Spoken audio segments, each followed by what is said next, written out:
তো আপনি হচ্ছেন আমিন খান, যে কখনো নায়িকা পায় না আর ভাগ্যক্রমে পাইলেও বেশি দিন থাকে না। চিন্তার কিছু নেই, আমি here to help you. Science এবং সাইকোলজির ব্যবহারে আজকে আমি আপনাকে জায়েদ খান বানিয়ে দেব।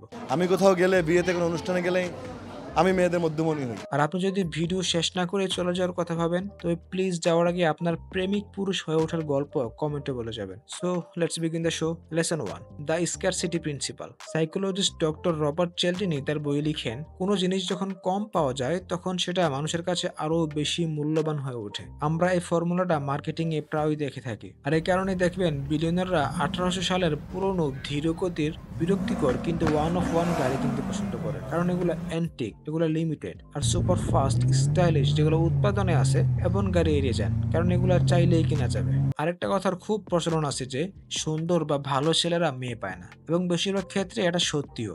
বিষয়টা এমন না যে মেয়েরা ভালো ছেলেদের পছন্দ করে না, বরং বিষয়টা এমন যে ভালো ছেলেরা নিজেদেরকে খুব বেশি অ্যাভেলেবল করে ফেলে, যে কারণে তাদের দাম একটু কমে যায়। On the other side jerks don't really care, যে কারণে তাদের অ্যাভেবিলিটি অনেক কম থাকে, ফলে তারা বেশি মূল্যবান হিসেবে গণ্য হয়। বাট ডোন্ট ওয়ারি, দুর্লভ হইতে হলে আপনাকে গাঁজাখোর হইতে হবে না। ইনফ্যাক্ট আপনি যদি একজন ভালো ছেলে হওয়া সত্ত্বেও নিজেকে একটু লিমিটেড ভাবে উপস্থাপন করতে পারেন, তবে ডক্টর চেলডিনের মতে অন্যান্যদের তুলনায় আপনি আরো 10 গুণ বেশি আকর্ষণীয় হবেন। একটা উদাহরণ দেই, ধরেন আপনি কোনো একটা অনুষ্ঠানে আছেন, সেখানে কোনো একটা মেয়েকে আপনার পছন্দ হলো, যার আশেপাশে অনেক হ্যান্ডসাম স্মার্ট পোলাপান ঘোরাঘুরি করতেছে, তার সাথে চান্স নেওয়ার চেষ্টা করছে, আর আপনি ভাবতেছেন যে আপনার কোনো চান্সই নেই। কিন্তু আসলে আপনি এখানে সব থেকে বেশি আগে আছেন, কারণ আপনি এই ভিডিওটি দেখতেছেন। আপনি এখানে নিজেকে একটু লিমিটেড হিসেবে উপস্থাপন করেন। কিভাবে করবেন? আপনি তার সামনে দিয়ে হেঁটে যান, যখন আপনি তাকে পার করে যাচ্ছেন তার দিকে তাকিয়ে just say hi in a friendly way, তবে হাঁটা থামাবেন না,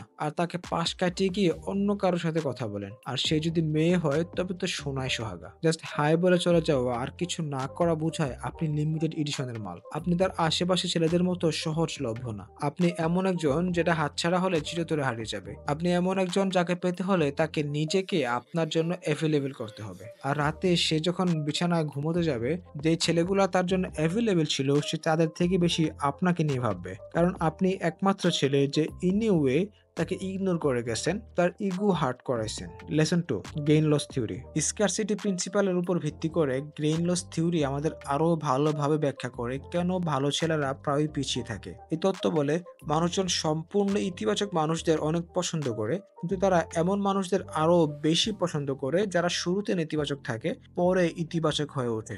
আর মেয়েদের বেলায় এটা একইভাবে কাজ করে। তাদের এমন কারোর প্রতি বেশি আগ্রহ জন্মায় যে তার সম্পর্কে প্রথমে খারাপ ধারণা করেছিল বা তার প্রতি আগ্রহ দেখায়নি, কিন্তু পরে সে আগ্রহ দেখানো শুরু করেছে।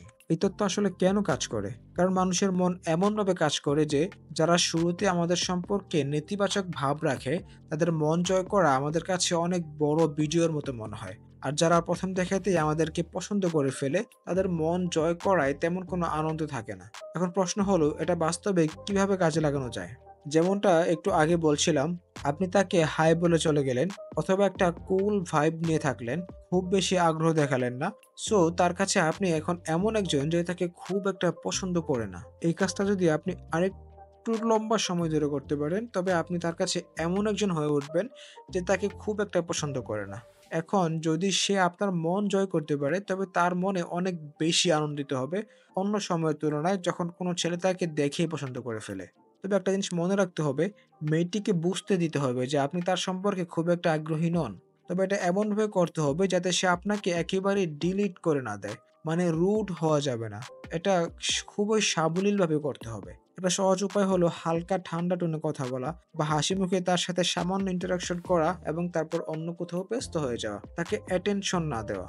আর যখন এই থিওরি কাজ করে ফেলে আর আপনি দেখেন যে সে আপনার প্রতি আগ্রহ দেখাচ্ছে, তখন তাকে স্পষ্ট করে জানান যে আপনিও তার প্রতি আগ্রহী। কারণ যদি সে ধরেই নেয় যে আপনি তাকে পছন্দ করেনই না, আর এভাবে লম্বা সময় ধরে চলতেই থাকে, তাহলে আবার আপনার প্রতি তার ইন্টারেস্ট লুজ হতে থাকবে, এবং একটা সময় সে আর আপনার দিকে ফিরেও তাকাবে না।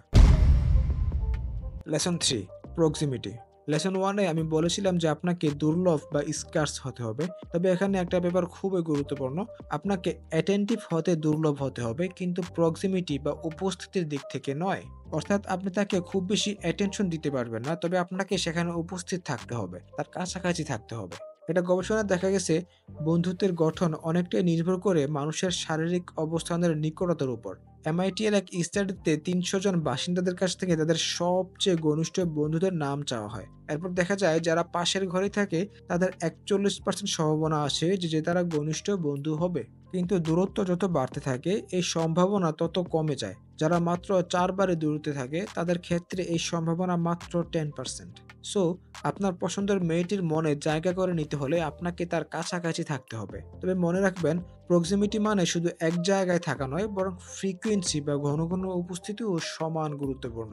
উদাহরণস্বরূপ, এমন একজন মেয়ে যার সাথে আপনার প্রতিদিন ১০ মিনিটের জন্য দেখা হয়, তার সাথে আপনার চান্স অনেক অনেক বেশি এমন কারো তুলনায় যার সাথে আপনার প্রতি সপ্তাহে একদিন ১ ঘন্টার জন্য দেখা হয়। যদি আপনার কাছে ভালো প্রক্সিমিটি না থাকে তবে আপনাকে সেটা কৃত্রিমভাবে তৈরি করে নিতে হবে।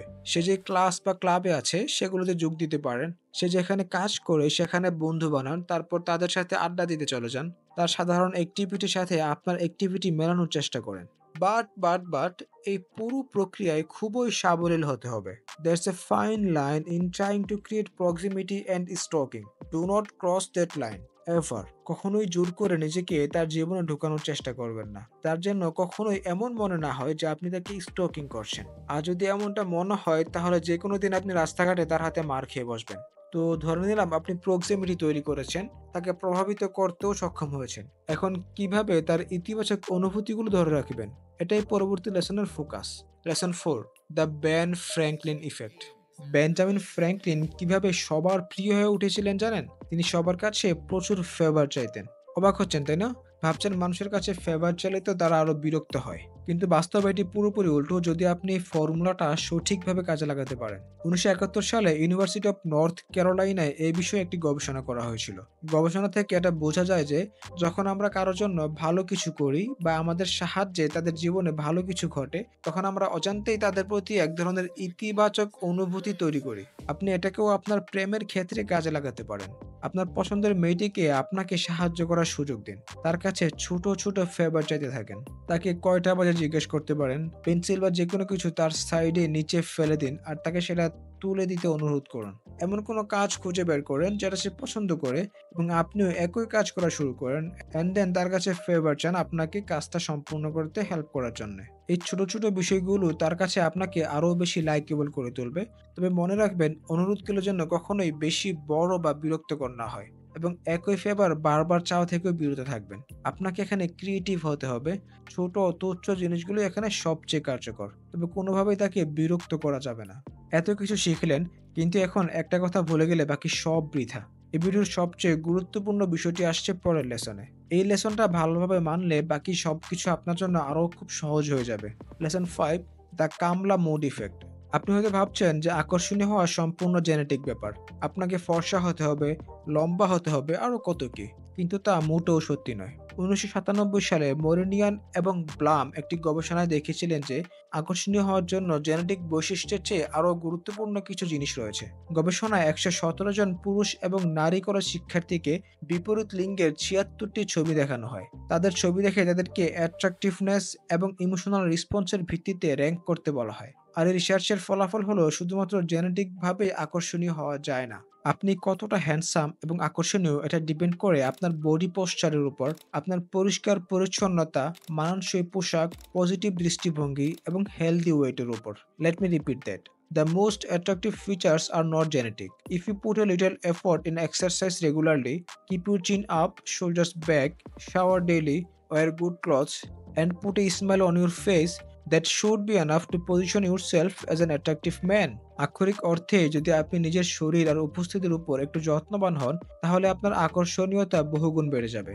আপনি যদি নিজের প্রতি যত্নবান না হন এবং আপনাকে দেখলেই মনে হয় যে মাত্রই ওয়ার্কশপে কামলা দিয়ে আসছেন, রংপুরা কামলা আপনি, একটু পরে আবার মাটি কাটতে যাবেন, তবে আপনি যাই করেন না কেন সে আপনার দিকে ফিরেও তাকাবে না। So that's it. আশা করি আজকের এই ভিডিওটি আপনাকে আপনার কাঙ্ক্ষিত মানুষের মন জয় করতে সহযোগিতা করবে।